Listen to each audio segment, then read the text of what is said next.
더욱 강대해진 한국 공군은 울릉공항에서 KF-21 보람의 전투기 유무인 복합체계를 가동할 계획을 구축하고 있습니다. 한국항공우주산업은 유무인 체계를 위한 5세대급 소프트웨어를 제작하는 데 성공했으며 국산 무인 전투기 통합운용 시험 후 KF-21 전투기의 순간무장 화력이 4배 이상 상승되었다는 연구 결과를 나타냈는데요. 보유 무장으로는 한국산 전령 미사일과 KG제비 폭탄 등 다양한 국산 무장 체계들이 듬뿍 적용될 예정입니다.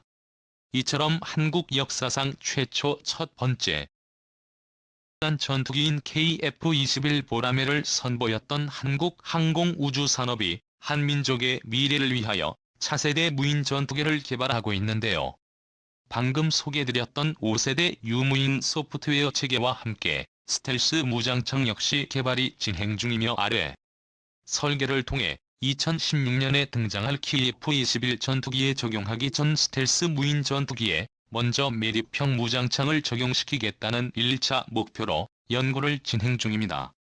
스텔스 요소에서 가장 중요한 매립형 스텔스 무장창 개발 분야에서는 대한민국 첨단 제조업의 진정한 능력을 보여줄 것이며 본격적인 스텔스 공대공 작전을 염두에 둔 KF-22 전투기의 성능을 좌지우지할 최첨단 기술로 불리며 최종적으로 한국산 터보제트 엔진 예기가 탑재될 예정인데요.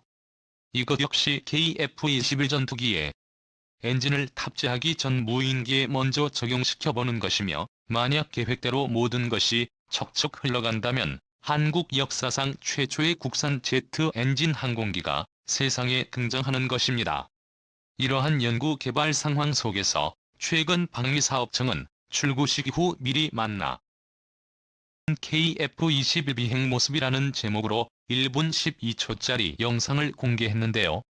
컴퓨터 3D 그래픽으로 구현된 KF-21 보람의 전투기는 우리 영공을 힘차게 날았고 한국 공군의 공중급유기에서 공중급유를 받는 모습까지 완벽하게 보여주었으며 국산 무인 전투기로 추정되는 항공기와 편대대를 이루며 울릉공항에서 이륙해 독도 상공을 활활 날기도 했습니다.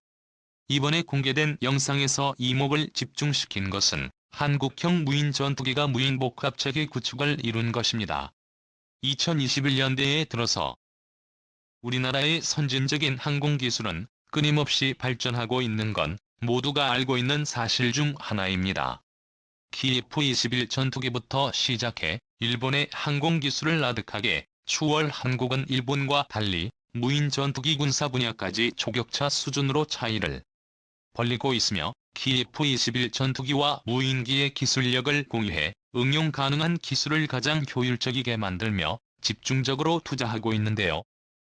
일본 측에서는 한국이 무인기 확보에 실패할 것이라고 예상했지만 그 예상은 보기 좋게 빗나갔습니다.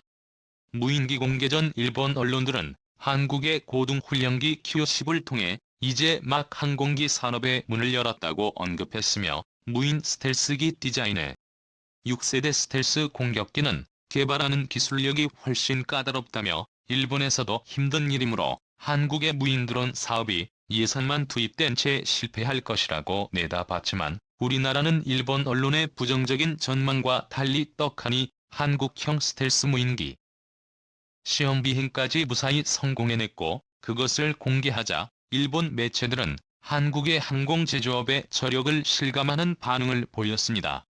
이렇듯 세상에 등장한 한국형 무인 전투기란 적의 방공망 사거리 밖에서 원격으로 공격 목표를 부여하면 비행 방법을 일일이 지정하지 않아도 자체적으로 최선책을 찾아 공격 임무를 수행하도록 만들어진 차세대 전투기로 알려졌는데요. 대한민국 6세대 전투기의 가장 핵심 기술인 무인 드론 기술과 KF-21 전투기와 함께 운용하게 될 유무인 복합체계 한국의 스텔스 무인 전투기가 개발이 완료된다면 한국은 6세대 전투기에 대한 유무인 복합체계를 확보하게 됩니다. 이는 국방과학연구소 관계자의 발언이며 이처럼 6세대 유무인 복합체계는 차세대 전장에서 없어서는 안 될 중요한 기술 중 하나입니다. 이미 국방과학연구소는 레이더에 탐지되기 어려운 비행체 형상 스텔스 설계 기술과 비행제 알고리즘을 개발하여 한국 경유시 웨이브에 필요한 저핏 스텔스 무인 항공기의 핵심 기술을 확보했다고 밝힌 적이 있습니다.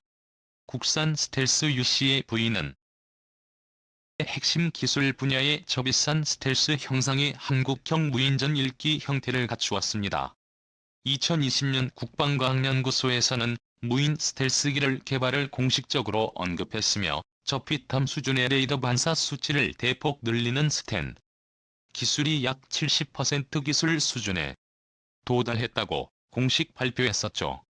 9월 30일에는 국내 최초로 비행 채용 전파 흡수 구조 기술을 비롯하여 내이동 기술 안테나 내장 일체형 구조 경량 전파 흡수 도료 등 무인기에 적용 가능한 스텔스 핵심 기술 4종을 완벽히 개발했다고 발표했으며 2030년대에 등장하게 될 저비싼 무인기는 무인 정찰기 외의 무인 전투기로도 끝없이 진화할 예정입니다. 저 비싼 무인기는 한국의 국산 기술로 개발된 터보제트 엔진 1기를 사용할 예정이며 전체적인 크기는 유럽연합이 개발 중인 공격형 무인기보다 더욱 거대해진 형상을 지니고 있습니다. 최대 비행 속도는 시속 980km에 달하며 500파운드 즉 230kg의 정밀유도 폭탄 2발을 내부 무장창에 장착할 수 있군요. 이 밖에도 KF-21 전투기와 무인 전투기 간의 통합 운용은 향후 미래 공중전의 게임 체인저로 알려졌습니다. 예를 들어 무인 전투기를 우선 적진으로 보내 정찰시키고 뒤따르던 유인 전투기가 무인 전투기로 정찰 정보를 받아 뒤에서 공격할 수도 있죠. 여기에 더해 기술이 발전되면 유인 전투기에서 직접 무인 전투기를 조종해 정찰 및 공대공 및 공대지 임무를 수행하게 할 수도 있습니다. 먼필을 사용하게 되면 유인 전투기의 공격력과 생존성을 대폭 높일 수 있는데요. 국산 전투기인 KF-21 보람에는 우리식 독자 기술로 만든 국산 전투기이기 때문에 아무런 제약 없이 국산 무인 전투기와의 독자적인 먼 피구축 및 운용이 가능하다는 게 엄청난 장점입니다. 그러나 이러한 범티를 적용하는 데는 어려움도 존재합니다. 예를 들어 현재 우리 공군이 운용 중인 미국제 전투기와 국산 무인 전투기 간의 멀티를 구축하려면 우선 미 정부의 허락을 받아야 하고 막대한 통합 비용이 들 수 있는데요. 이 밖에도 국산 무인 전투기의 조종 및 항공 전자장비 그리고 통신장비에 대한 소스 코드도 공개해야 합니다. 반면 국산 전투기인 KF-21 보람의 전투기는 우리가 만들었기 때문에 이러한 문제 없이 국산 무인 전투기와의 독자적인 멀티 구축 및 운용이 가능합니다. 한국형 무인 전투기는 거의 100% 국산 무기라고 볼 수 있는데요. 그중 가장 문제시되었던 항공기에 들어가는 터보팬 엔진 국산화는 실로 놀랍습니다. 최초에는 러시아를 통해서 대한민국용 터보제트 엔진의 기초 설계도와 원천 기술을 이전받고 엔진 통합 기술을 이전받아 램제트 엔진 개발의 나비 효과가 무인 전투기에까지 영향을 주게 된 것입니다. 한국군이 가진 가장 궁극적인 목표는 이러한 무인기를 지상 공격이 가능한 공격기로 전환하는 것입니다. 대한항공은 이미 육군 해병대의 4단급 무인 공격기 공군용 중고도 무인 정찰기 도제작 생산 중인데 스텔스 무인 전투기까지 채택되면서 향후 한국의 군용 무인기 사업에서 선도적 입지를 차지할 전망입니다. 강대국 함국의 영원한 자주국방을 위하여 차세 대무인 공격 드론인 KUS까지도 개발 완료 단계에 임박했군요. 영상의 정보가 통쾌하셨다면 채널명 대고구려 제국 구독과 알림 설정 진심으로 감사드립니다. 대한민국 만세.